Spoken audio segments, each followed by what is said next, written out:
Hi again, and welcome back to another quick and easy drawing. And we're just going through sort of the basics of drawing, but today I wanted to talk about value, okay?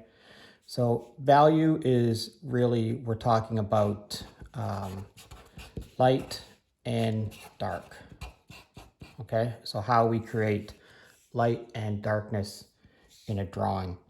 And if you remember one of the previous videos from this series,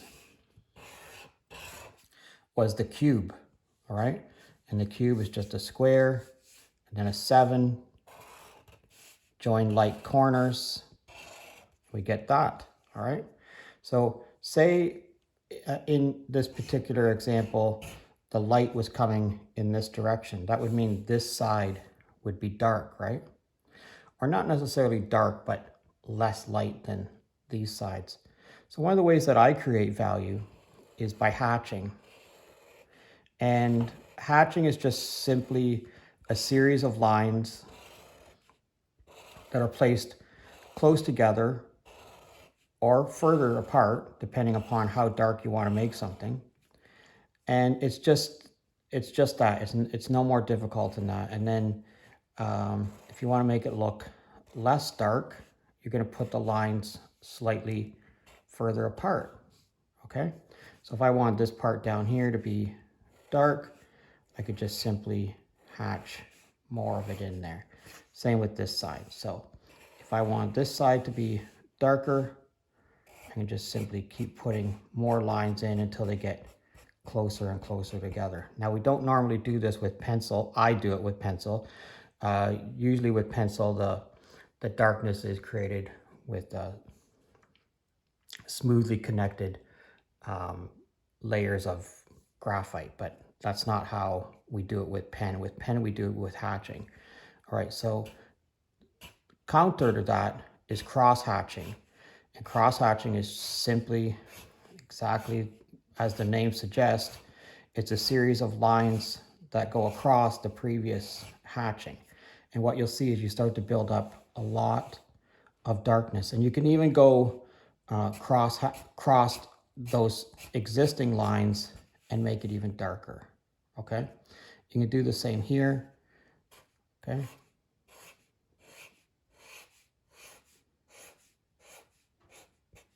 Just like that. So you end up with very light areas, somewhat darker shaded areas, and then darker yet, and then very dark, okay? So it's just a matter of hatching and hatching and hatching, layer after layer, okay? All right, so let's talk about how it is that we get to that. So you have to figure out for yourself what is the best way for you to hatch. And the way that we do that is we do some real simple line exercises. And you're just going to draw your longest, straightest line, okay? Top to bottom. And just make them maybe 3 or 4 millimeters apart, less than 1/4 of an inch, and just go over it, all right? And then label that, okay? So that was top to bottom, all right? And then you're gonna do it again, but you're gonna do, this time you're gonna do bottom to top. And do a couple of lines. And then you're gonna label that bottom to top. And then you're gonna do left to right.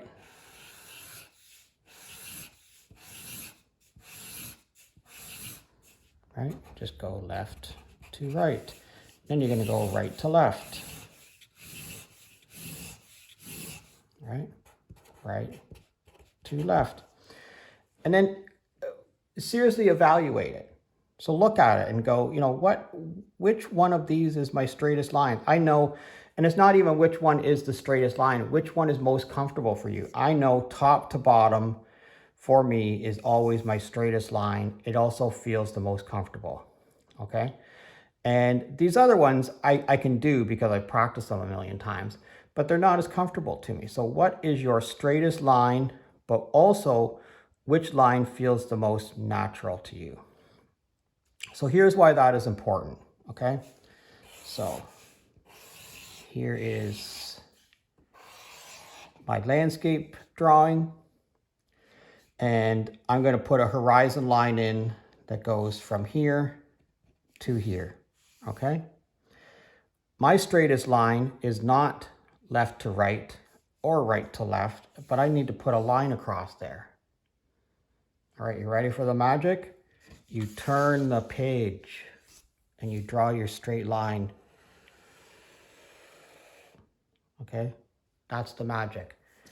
Okay, so you always draw the line, whatever is the most comfortable for you.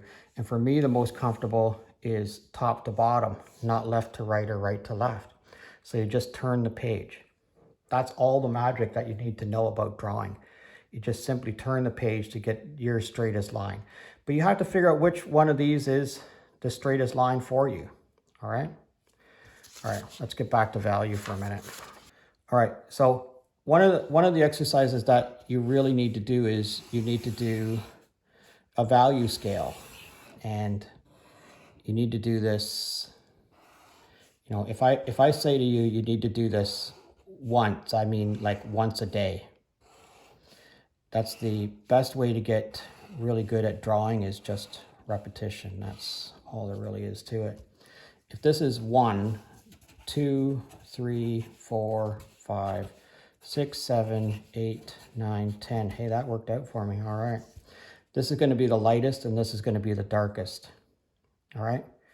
And for me, this is how I do it. I go across. I'm just going to do a line a little bit longer here to separate each one of these out. Okay. And I just go across, maybe just a little bit less than 1/4 of an inch. So this is 1 on the grayscale and this is 2 on the grayscale.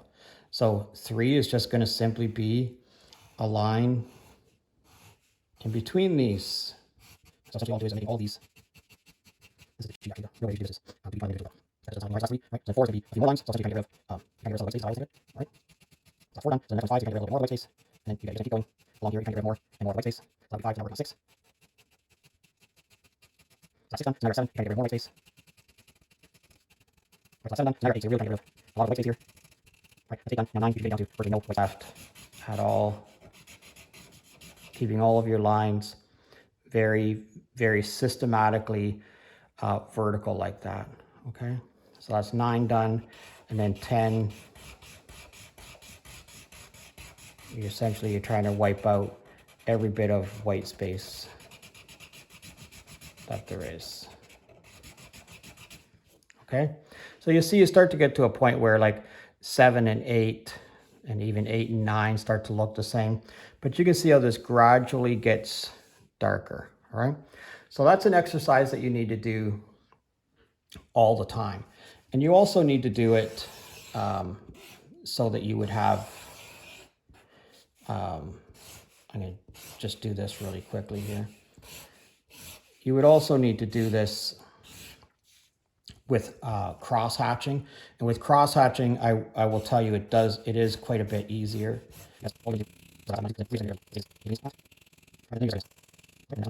And then you get it. You're just gonna keep building up layers of darkness. I'm not going to go through all of that for you because it's going to make this video very, very long.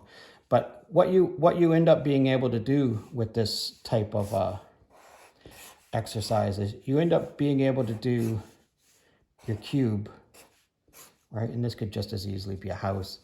But you end up figuring out that I want this to be very, very dark on this side, okay?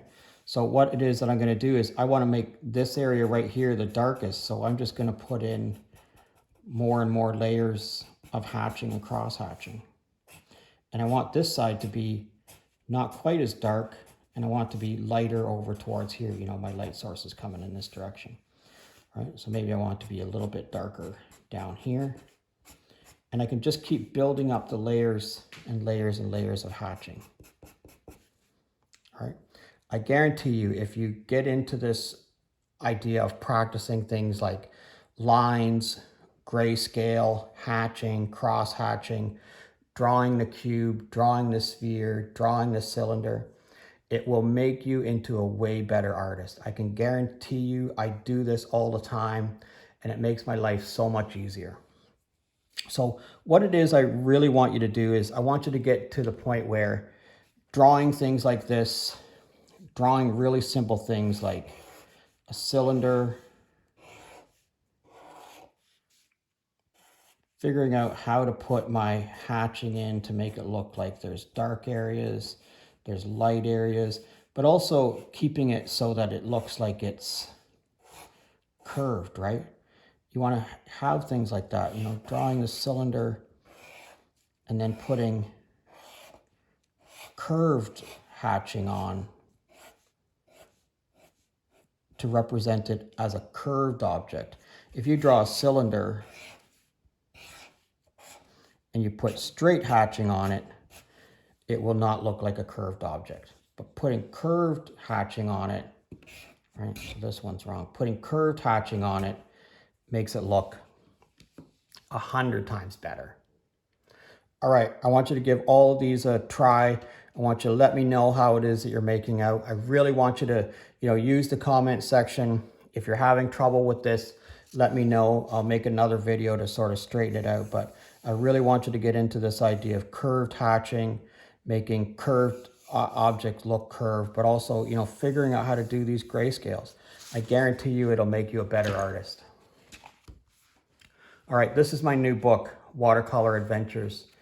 And it's got 25 of my favorite paintings from the last couple of years in it. And they're all in full color.